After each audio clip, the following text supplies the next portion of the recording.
warahmatullahi wabarakatuh.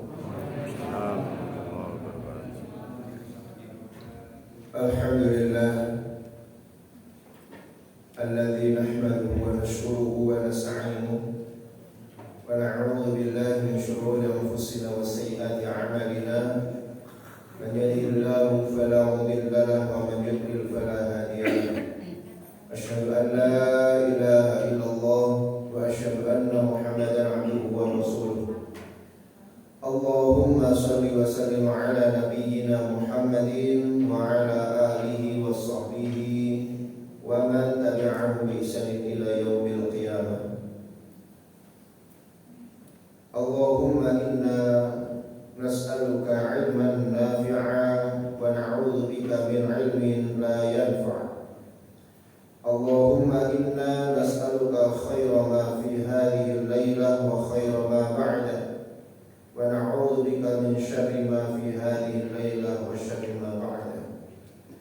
Allahumma arhamna bil Qur'an, Allahumma arhamna bil Qur'an, Allahumma adkhilna al-jannata ma'al Qur'an. Bapak Ibu jamaah rahmat Allah Subhanahu wa taala, alhamdulillah bersyukur kehadirat Allah Subhanahu wa taala. Kita masih dipertemukan oleh Allah dalam keadaan beriman, dalam keadaan menjalankan ketaatan kepadanya, menjalankan serangkaian amalia ibadah. Kita berharap kepada Allah mudah-mudahan seluruh amalia ibadah kita senantiasa diterima oleh Allah Subhanahu wa taala. Salawat dan salam kita haturkan kepada uswah kita, suri tauladan kita, Nabi Muhammad sallallahu alaihi wasallam, keluarga dan seluruh sahabat-sahabatnya. Jamaah rahmat Allah Subhanahu wa taala, kita lanjutkan pembahasan tafsir kita, yakni di surat Al-Baqarah di ayat yang ke-62. Seperti biasanya kita baca terlebih dahulu, kemudian kita bacakan terjemahan dan tafsirnya. A'udzu billahi minasy syaithanir rajim.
wadhkuru ma fihi la'allakum tattaqun.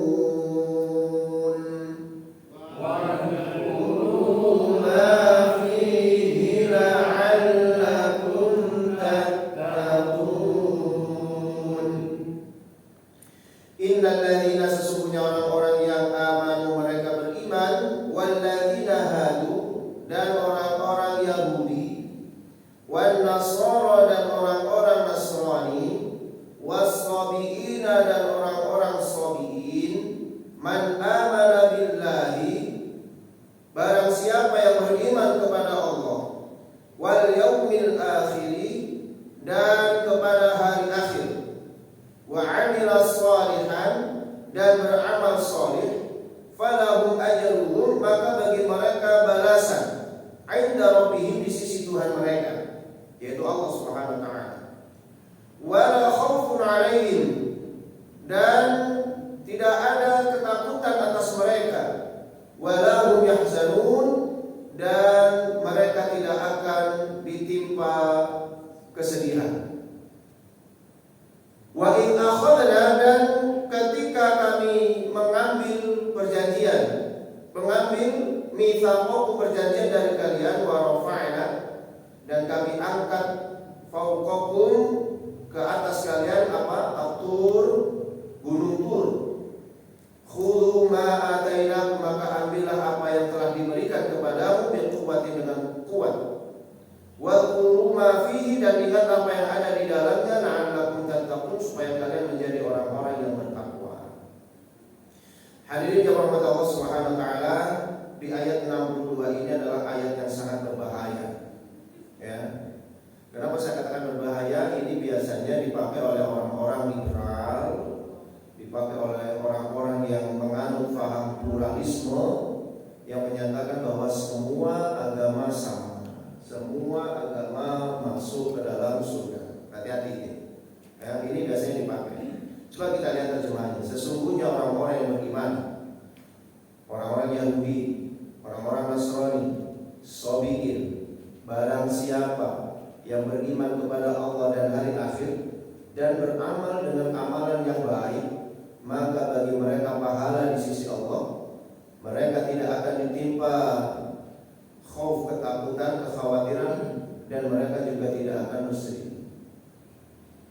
Berarti kalau kita lihat sepintas dari terjemah firman Allah Subhanahu wa taala ini, ya, seolah-olah orang yang beriman, orang Yahudi, Nasrani, Sabiin itu adalah kaum di luar yang memiliki agama, ya, orang yang berada dalam kepercayaan, aliran-aliran kepercayaan. Kalau mereka mau beriman kepada Allah, kepada hari akhir, ya, terus dia beramal dengan amalan kebaikan, maka semuanya bisa masuk ke dalam surga. Nah, ini yang biasanya dipakai oleh orang-orang, ya, kaum pluralisme, mengatakan bahwa semua agama sama, semua agama, ya, bisa saja masuk ke dalam surga. Kalau dilihat dari sepintas terjemahannya. Tetapi jemaah Allah Subhanahu wa taala, kita tidak bisa, ya, membahas Al-Qur'an itu atau memahami Al-Qur'an itu jika kita hanya berdasarkan kepada terjemahnya saja. Kita mesti tahu bagaimana asbabun nuzul daripada ayat-ayat yang seperti ini. Kemudian bagaimana penafsiran dari para ulama. Yang rahmat Allah Subhanahu wa taala, di dalam kitab Tafsir Al-Munir yang ditulis oleh Syekh Wahab Az-Zuhaili, di sana disebutkan bahwasanya asbabun nuzul daripada ayat ini adalah ketika teman-teman Salman Al-Farisi, seorang sahabat Rasulullah SAW, bertanya, ya, kepada Salman. Kemudian Salman menanyakan kepada Rasulullah, bagaimana nasib orang-orang sebelum diutusnya, perhatikan ini, sebelum diutusnya Nabi Muhammad SAW, sementara mereka adalah orang-orang yang baik, mereka adalah orang-orang yang beriman kepada Allah, mereka percaya akan adanya hari akhir. Apakah mereka semuanya itu masuk neraka atau bagaimana? Pada awalnya Rasulullah SAW menyatakan bahwasanya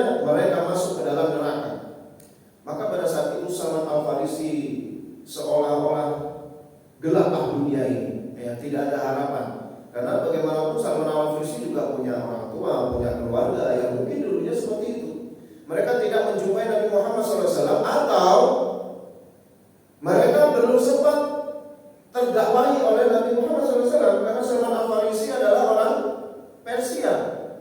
Ya, pada saat itu Nabi Muhammad dakwahnya belum sampai ke Persia, masih di lingkup Jazirah Arab saja. Persia kalau hari ini adalah Iran. Belum sampai nyebrang ke sana, masih di sekitar Jazirah Arab, masih di sekitar Madinah, ya, kemudian Mekah, kemudian agak jauh sedikit. Sehingga bagaimana dengan orang-orang yang demikian itu? Sahabat Al-Farisi menanyakan kepada Nabi Muhammad SAW. Kemudian dijawab oleh Nabi Muhammad, mereka semua di neraka. Maka gelaplah Salman Al-Farisi ini, ya, karena dia menyampaikan Nabi. Kemudian turunlah ayat ini, jemaah, bahwasanya siapapun orang yang beriman, orang-orang Yahudi, Nasrani, ya, as-sabiqin, kalau mereka mau beriman kepada Allah dan hari akhir, beramal soleh, maka mereka semuanya masuk ke dalam surga. Nah, jadi itu sebelum Nabi Muhammad diutus jadi Nabi. Nah, ini pentingnya kita belajar tafsir jamaah. Kalau tidak, maka bisa terkecoh kita itu.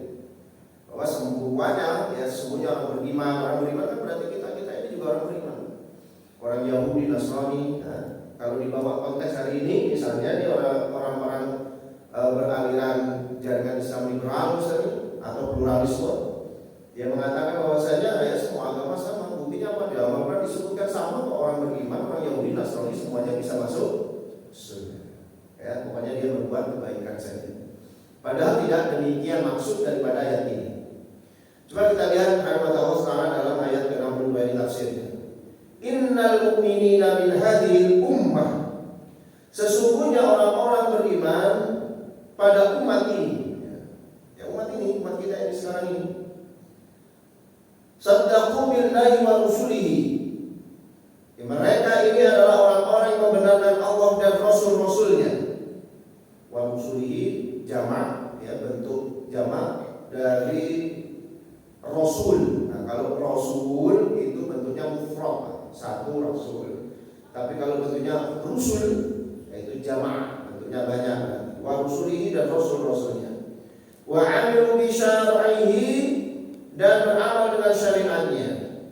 Walladzina kanu qabla ba'atsati Muhammadin sallallahu alaihi wasallam, dan orang-orang yang sebelum diutusnya Nabi Muhammad sallallahu alaihi wasallam minal umam salafati, dari umat-umat terdahulu, minal Yahudi wan Nasara, dari golongan orang-orang Yahudi dan Nasara, wasabiina, dan orang-orang sabiin. Siapa orang-orang sabiin ini? Wahum qaumun baquna ala fitratihim, yaitu sebuah kaum yang mereka tetap di atas kepercayaan mereka. Ini yaitu tadi aliran kepercayaan. Waladina muqarrarun lahum yattabi'una, dan mereka tidak punya agama yang tetap yang mereka ikuti. Jadi orang-orang yang beriman pada umat ini, yaitu orang-orang beriman di zamannya Nabi Muhammad SAW, dan orang-orang Yahudi, Nasrani, begitu juga orang-orang yang as-sabiin, yang mereka tidak punya agama, tetapi ketika mereka pada saat itu beriman kepada Allah, beriman kepada para rasulnya, dan mengamalkan amalan-amalan yang disukai oleh Allah, amal-amal salih, nah itu yang mendapatkan jaminan dari Allah Subhanahu wa taala. Jadi yang dimaksud di sini walladzina hadu wan nasara wasabiina ini adalah ai qabla ba'tsatin Nabi Muhammadin sallallahu alaihi wasallam, sebelum diutusnya Nabi Muhammad sallallahu alaihi wasallam. Ini perlu kita pahami ya warahmatullahi. Kalau tidak, itu tadi kita digiring ke arah yang demikian itu. Bahwasanya semua agama itu sama, bahwasanya semua agama benar, dan nanti sama-sama masuk ke dalam surga.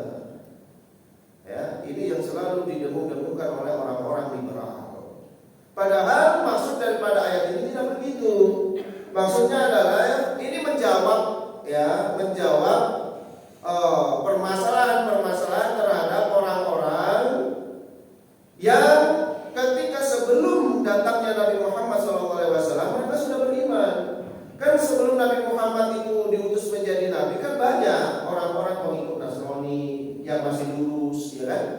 seperti pendeta Mukhairah misalnya yang ketika ketemu Nabi Muhammad waktu masih kecil, atau seperti pamannya Khadijah, Waraqah bin Naufal, seorang pendeta Nasrani tetapi masih lurus. Bagaimana keadaan mereka ini? Apakah mereka masuk surga atau tidak? Padahal Nabi Muhammad sudah ada di situ. Ya. Bagaimana mereka ini?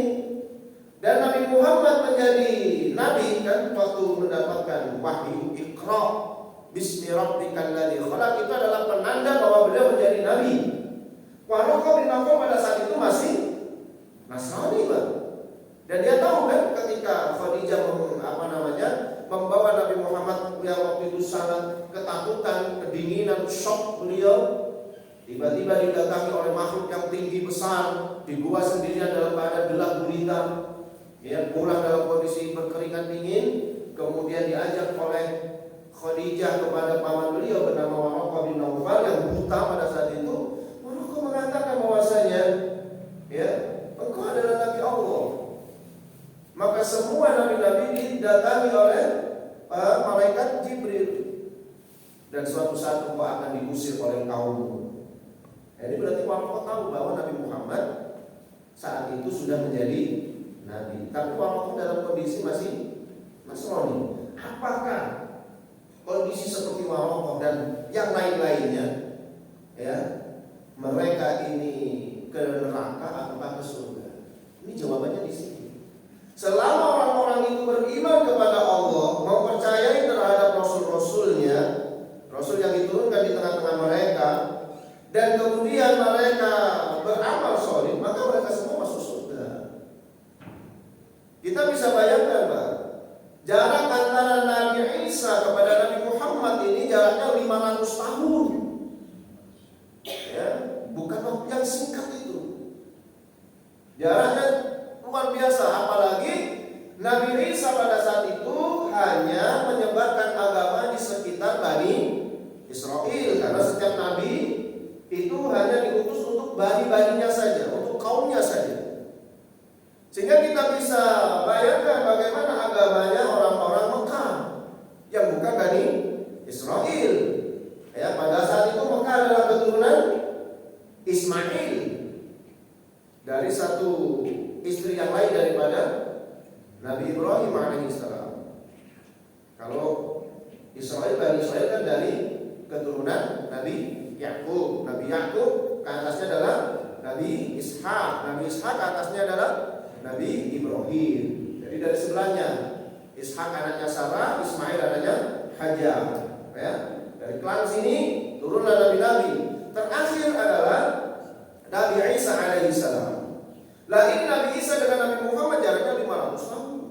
Lagi pula nabi-nabi ini semuanya hanya diutus untuk kaumnya saja.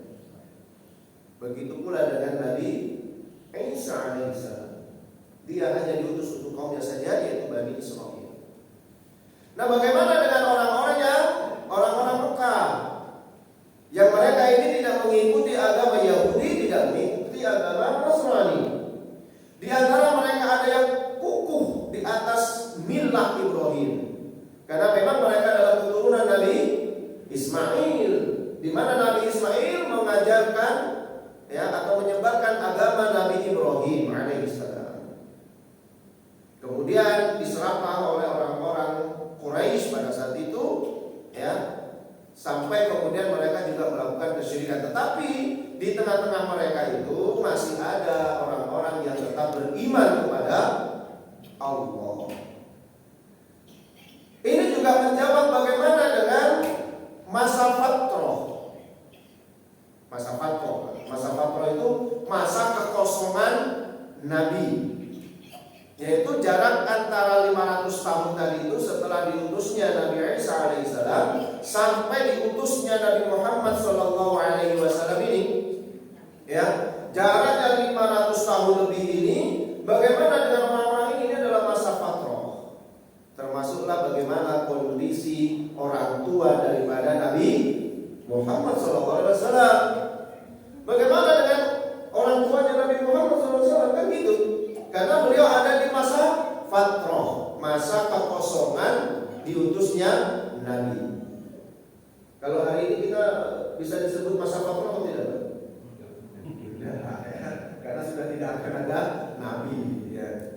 Nah ini ada kekosongan pengutusan nabi ini 500 tahun lebih antara jarak Nabi Isa ketika sudah diangkat oleh Allah Subhanahu Wa Taala dengan diutusnya Nabi Muhammad SAW. Nah orang-orang kayak gini ini bagaimana? Padahal mereka ada orang yang beriman, tetap beriman kepada Allah. Mereka ada orang yang tetap beramal soleh, tidak mau melakukan penyembahan kepada berhala. Mereka tidak melakukan perbuatan-perbuatan buruk, gitu kan? Nah mereka ini bagaimana? Kemudian bagaimana dengan mereka yang ada di luar Jazirah Arab yang juga tidak tersentuh oleh para nabi? Nah ini jawaban ini, masya Allah, luar biasa ini. Kemudian dijawab oleh Allah Subhanahu Wa Taala, orang-orang beriman dari umatmu Muhammad, ya, dan orang-orang sebelummu dari kalangan orang-orang Yahudi. Karena orang Yahudi tidak semuanya Pak ingkar kepada Allah. Tidak semuanya, masih ada orang-orang Yahudi yang masih beriman kepada Allah, masih mengikuti agama Taurat mereka. Masih ada yang lurus. Ya. Begitu pula dengan orang-orang Nasrani.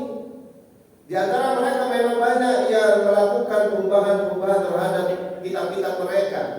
Di antara mereka banyak yang merubah-rubah ajaran Nabi Isa. Tapi di antara mereka juga masih ada yang lurus, masih ada yang menyembah kepada Allah. Walaupun di antara mereka juga ada yang menyembah kepada Nabi Isa yang mereka sebut sebagai Yesus itu.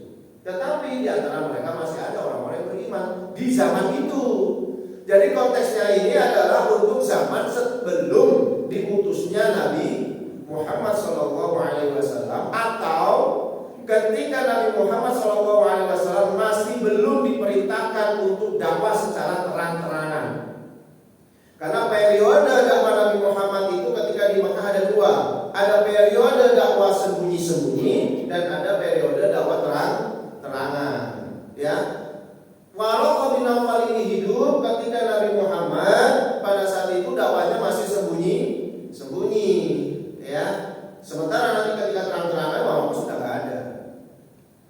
Nah, maka bagaimana dengan orang-orang ini? Dijamin oleh Allah Subhanahu Wa Taala selama mereka beriman kepada Allah, mereka mempercayai hari akhir dan mereka beramal saleh, maka falahu ajruhum 'inda rabbihim, maka mereka mendapatkan apa? Balasan pahala di sisi Allah Subhanahu Wa Taala. Haula'i jami'an idza saddaqu billahi tasdiqan sahihan. Yang mereka itu semuanya orang-orang yang Yahudi, Nasrani, Sabi'in yang diutus sebelum Nabi Muhammad SAW. Jika mereka itu saddaqu billah, mereka membenarkan Allah tasdiqan sahihan, dengan pembenaran yang sahih, yang benar, lurus, tidak berbuat kesyirikan, ya. Khalisan, membersihkan, ya. Khalis itu artinya bersih atau bisa ikhlas, ya. Mereka membenarkan Allah Subhanahu Wa Taala dengan tulus, dengan ikhlas, dengan benar, tidak ada kesyirikan di dalamnya. Wa bi yaumil ba'tsi wal jazaa, dan mereka juga membenarkan adanya yaumul ba'ts, hari di mana manusia dibangkitkan, wal jazaa, dan dibalas, yaitu hari kiamat. Wa 'amilu 'amalan mardhiyan 'inda Allah, dan mereka beramal, berbuat, beraktivitas dengan aktivitas-aktivitas yang diridhoi di sisi Allah Subhanahu Wa Taala. Fathawabuhum tsabitun lahum 'inda rabbihim, maka pahala mereka itu tetap, ya, di sisi Allah Subhanahu Wa Taala. Artinya mereka tetap mendapatkan pahala. Jadi orang-orang Yahudi di zaman dulu yang mereka tetap beriman kepada Nabi Musa, orang-orang Nasrani yang mereka tetap beriman kepada Nabi Isa, dan dia juga beriman kepada Allah, mengakui Allah sebagai satu-satunya Tuhan, tenang, mereka juga akan masuk ke dalam surga. Begitu pula dengan umat-umat sebelumnya. Jadi yang dimaksud orang-orang yang beriman yang akan masuk ke dalam surga itu tidak hanya umatnya Nabi Muhammad SAW saja. Maka inilah jamaah umat Allah menunjukkan bahwasanya agama Islam itu rahmatan lil alamin. Sebagian ulama mengatakan maksud daripada rahmatan lil alamin itu mencakup semua alam, ya,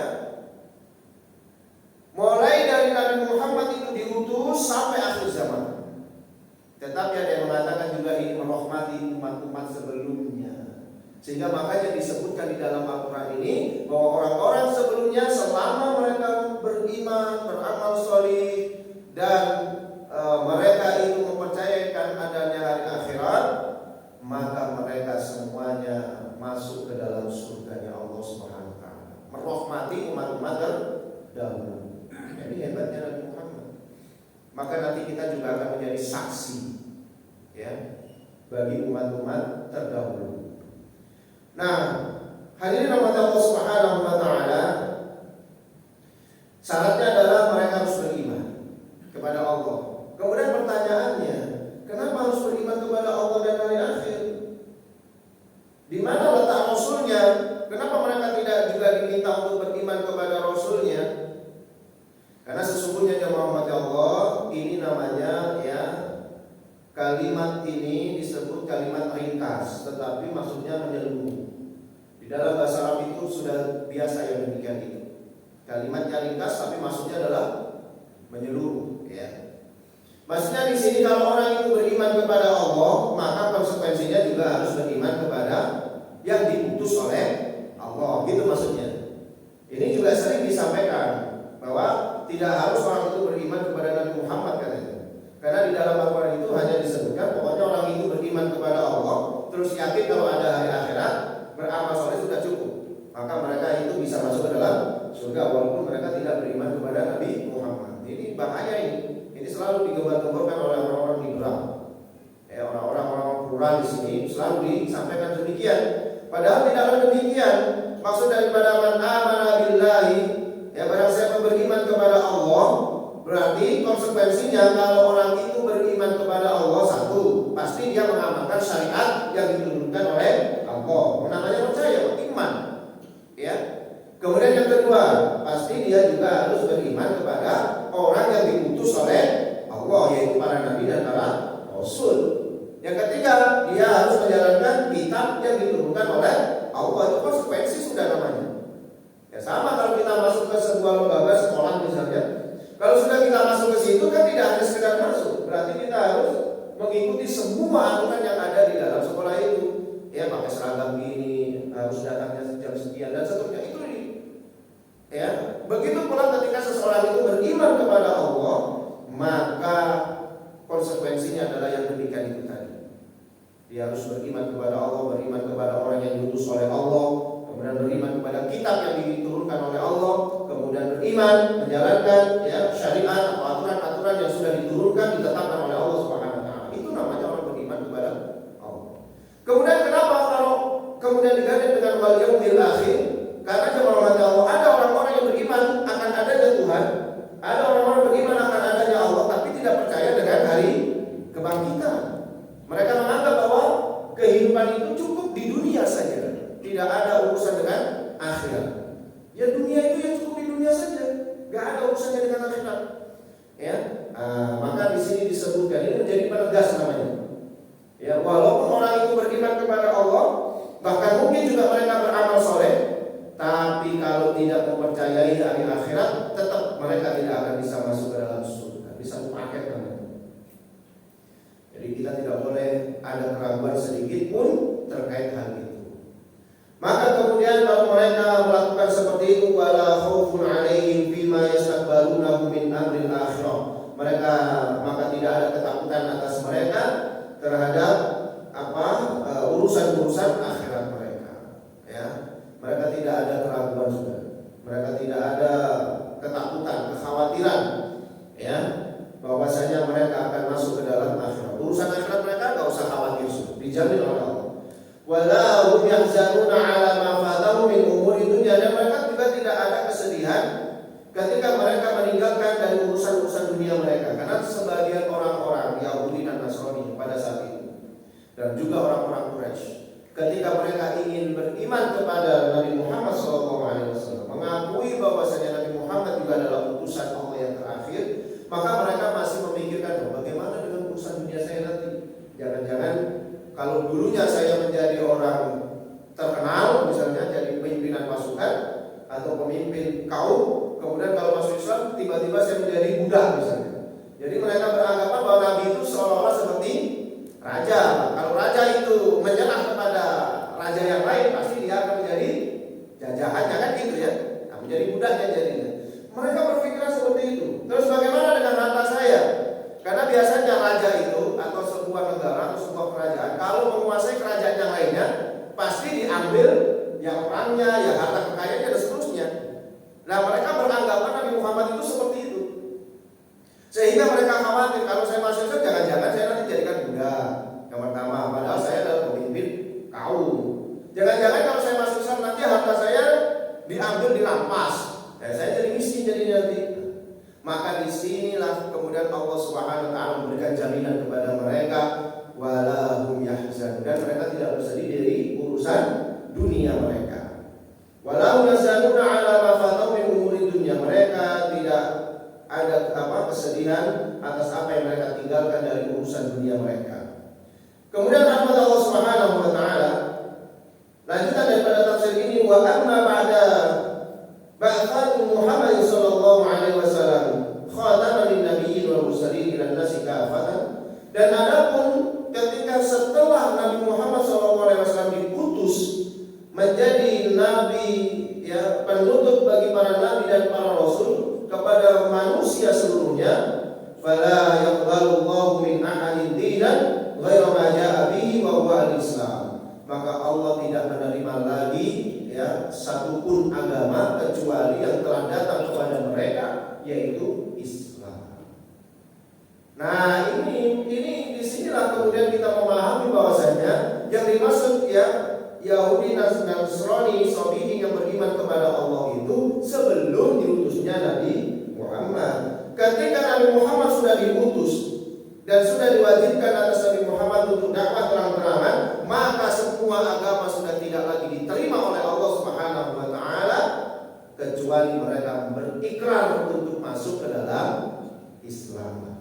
Sampai kemudian nanti ditutup oleh Allah, inna dina indallahil Islam. Sungguh agama di sisi Allah hanya Islam, sudah titik.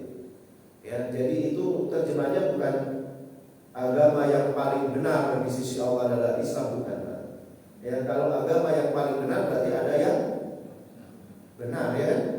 Nah, berarti kita masih mengakui agama lain benar, karena agama Islam paling benar. Kalau paling benar berarti ada yang benar, kan gitu. Berarti masih membenarkan agama yang lain.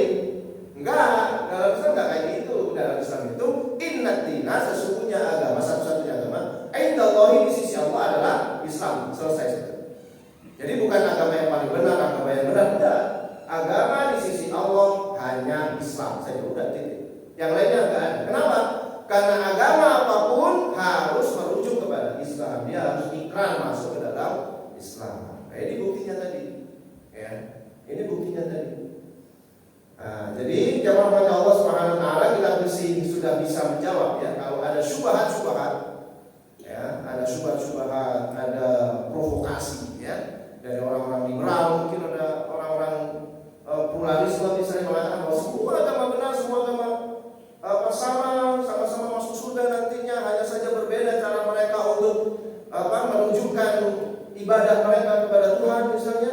Karena Allah Subhanahu Wa Taala berfirman juga di dalam surat Al-Baqarah ayat 62. Ini selalu disampaikan itu. Al-Baqarah ayat 62. Maka kita sudah bisa menjawabnya. Ya, itu maksudnya Yahudi, Nasrani, Sabi'in sebelum diutusnya Nabi Muhammad. Kalau mereka beriman kepada Allah, beriman kepada Rasulnya, beriman kepada hari akhir, tenang mereka. Hidup di akhirat dijamin oleh Allah, kehidupan dunianya juga dijamin oleh Allah Subhanahu Wa Taala. Itu sebelum diutusnya Nabi Muhammad. Tapi setelah Nabi Muhammad diutus, apalagi diwajibkan untuk berdakwah secara terang-terangan, selesai sudah agama-agama mereka. Mereka harus meninggalkan semua yang mereka miliki itu dan berikrar masuk ke dalam agama Islam. Selesai sudah jawabannya. Kemudian jemaah Allah Subhanahu Wa Taala, ayat selanjutnya di ayat yang ke-63. Wa idza akhadna mitsaqakum, dan ketika kami mengambil perjanjian kepada mereka, yaitu Bani Israil, ini masih menceritakan tentang Bani Israil.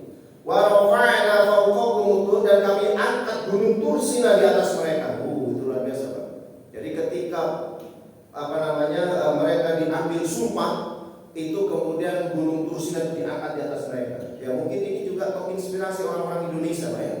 Kalau sumpah jabatan selalu ada Al-Quran di atas ya. Ini terinspirasi ketika Allah memberikan janji, mengambil janji kepada Bani Israel. Tapi kalau Bani Israel dulu apa yang diangkat? Gunung ya. Kamu kalau nggak mau terima, pergi gunung ini. Ya gitu. Seolah-olah seperti itu ya. Sama kalau kamu tidak mau menjalankan ketakwaan kepada Allah, di Al-Quran yang akan menghukum. Mungkin seperti itulah. Ya kiasnya. Ya bahwa alam Islam.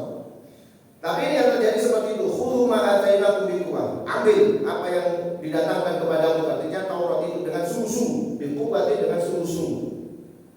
Wadhkur ma fihi la'allakum tattaqun, dan kemudian ingat apa yang ada di dalamnya supaya kamu menjadi orang-orang yang bertakwa.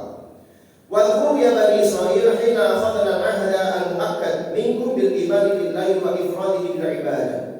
Ingatlah wahai Bani Israil ketika kami mengambil perjanjian yang kuat di antara kalian untuk beriman kepada Allah wa ifradihi bil ibadah, dan beribadah kepadanya saja, yang mengesahkan Allah dalam urusan ibadah. Jadi ini perjanjian Allah Subhanahu wa taala kepada mereka. Wa rafa'na jabala Tur fawqakum, dan kami mengangkat gunung Tur di atas kalian. Wa qulna lakum khudhul kitab alladhi a'tainakum bi jiddin wa ijtihadin mahfadhuhu. Ambillah kitab, yang maksudnya adalah Taurat itu, yang telah kami berikan kepada kalian bi jiddin, ya, dengan sungguh-sungguh, wa ijtihadin mahfadhuhu, dan jagalah dia. Jadi jaga itu maksudnya adalah jalankan perintah-perintahnya. Jadi bukan menjaga itu kemudian Tauratnya dikasih minyak wangi, terus dibuntel kain putih gitu ya. Ada Al-Quran. Saya pernah ketemu dengan orang, katanya Al-Quran itu di zamannya Wali Songo ya, Sunan Kalijogo. Ya, saya diundang ke rumah beliau, kemudian beliau itu diundang khataman sebenarnya. Saya nggak tahu itu, ternyata diundang khataman. Saya kira suruh ngasih kajian gitu ya, karena punya hajat. Ternyata diminta untuk khataman. Aduh, di satu hari suruh baca Al-Quran ya kan. Nah ternyata kemudian dia bukakan ya, Al-Quran ya, pada saat itu memang sudah lama ini kejadiannya sebelum saya menikah. Al-Quran itu dibungkus dengan kain putih ya, kemudian dikasih minyak wangi harum sekali ya, karena beliau setiap malam Jumat apa gitu itu selalu diolesi minyak wangi, dan minyak wanginya khusus ya, luar biasa, baunya harum sekali, sampai tulisannya itu karena terkena minyak ya agak globor akhirnya. Iya tulisannya. Terus katanya ini tidak pernah saya buka, karena ini memang warisan dari Sunan Kalijogo. Masya Allah, biasa ini, ya kan? Tidak pernah dibaca dia. Hari ini saya buka karena hari ini saya punya hajat mau menikahkan anak saya. Nah ini supaya dibaca ya oleh orang yang ngaji yang saya undang ini. Subhanallah, luar biasa. Dan saya lihat ternyata Al-Qurannya itu sama dengan Al-Quran itu, Pak, cetakan ini. Ya, ini kalau cetakannya di zamannya Sunan Kalijogo harusnya kertasnya dari kulit atau apa gitu kan. Ini kertas biasa kayak gitu, apalagi ada penerbit Menara Kudus. Lalu ada penerbitnya. Nah, kalau penerbit Menara Kudus kan sudah ada mesin cetak, ya kan? Kalau zamannya Sunan Kalijogo ya mungkin lah tulisan tangan lah, ya kan? Nah ini sudah ada tulisan penerbit Menara Kudus. Waduh, luar biasa. Ini nggak pernah dibaca, Pak. Nggak punya dolim sama ini. Al-Quran itu tujuannya untuk dibaca. Jadi menjaga Al-Quran itu bukan yang kayak gitu ya, bukan dibersihin, ditaruh di atas rak supaya nggak kena kotoran, bukan. Ya, kita baca, kita amalkan ajarannya. Masya Allah, luar biasa ya. Ya, kamu banyak orang-orang yang demikian gitu, Pak. Pernah saya juga ditunjukkan Al-Quran kecil sekali. Mereka nyebutnya Istanbul. Itu kan dari kata-kata Istanbul sebenarnya. Ya mungkin itu produksi Turki karena kan ibu kota Istanbul. Ya, ditunjukkan itu. Ini memiliki khasiat yang banyak. Ya iyalah, Al-Quran punya banyak khasiat sebenarnya itu. Ya mukjizat gitu. Tapi syaratnya dibaca. Enggak itu, Pak. Jadi dibuat ya sikap kayak gitu. Buat jimat ya. Kemana-mana dibawa tapi nggak dibaca. Pokoknya dibuat jimat saja. Waduh, nauzubillah min dzalik. Jadi mahfadhuhu di sini bukan bermakna menjaga yang demikian itu ya. Kita baca, dipelajari, berusaha untuk diamalkan seperti itu. Nah ini yang diminta oleh Allah Subhanahu Wa Taala. Wa ila taqanna alaikumul jabal. Kalau kamu tidak mau tidak mau mengimani Taurat, tidak mau mengamalkan isi Taurat, maka akan aku timpakan gunung Tur ini ke atas kalian. Takut mereka. Ya. Wala tansau Taurata qaulan wa amalan, dan janganlah kalian melupakan Taurat baik dari sisi ucapan maupun dari sisi amalan. Kaila taquni wa takhafu iqabi, supaya kalian itu bertakwa dan takut akan azabku. Ya, jadi ketika mereka ini diminta oleh Allah Subhanahu wa taala untuk mengambil perjanjian, mengambil Taurat dengan kuat, mereka harus mengamalkannya dan tidak boleh melupakannya, maka mereka mengambil semuanya. Kenapa? Karena takut ada gunung di atas mereka. Tapi setelah itu bagaimana mereka ini, sifat mereka ini? Ya balik lagi, namanya Bani Israil, ya. Maka kemudian Allah berfirman, "Tsumma tawallaitum min ba'di dzalik." Kemudian kalian berpaling setelah itu. Nah, ini orang Bani Israil segini lagi, ya, sudah diselamatkan, ya, beriman, balik lagi, syirik lagi, ya kan? Kemudian dihukum, dimatikan, wafatkan 70 orang itu. Mereka tahu bagaimana cara Allah mewafatkan satu persatu. Kemudian mereka minta supaya diperlihatkan Allah, ya. Ketika satu persatu dibangkitkan lagi oleh mereka, ya, kemudian mereka minta bisa ketemu dengan Allah. Mereka dihukum lagi oleh Allah Subhanahu wa taala. Kemudian mereka ini disuruh masuk ke sebuah kota, ya, kota Al-Quds, suruh mengucapkan Hintatun, tapi mereka mengucapkannya Hintatun. Hintatun artinya ya Allah lepaskan dosa-dosa kami, diganti menjadi Hintatun, biji gandum, ya kan? Disuruh sujud, mereka malah merangkak, ya kan? Nah, ini kan luar biasa ini mereka itu. Nah sekarang juga gitu, disuruh oleh Allah SWT mengamalkan Taurat sampai diangkat gunung Tursina di atas mereka. Mereka beriman, ya, ampun, ya kan? Begitu gunungnya ditaruh lagi, setelah beberapa hari, balik lagi, kafir lagi mereka ini. Masya Allah, gak ada kaum yang seperti ini, Pak. Makanya Nabi Musa itu termasuk ulul azmi, karena memang sangat sabar menghadapi kaum yang demikian itu. Kalau kita, Pak, udah lari kita kayak Nabi Musa ini. Udah lari kita menghadapi umat yang demikian itu.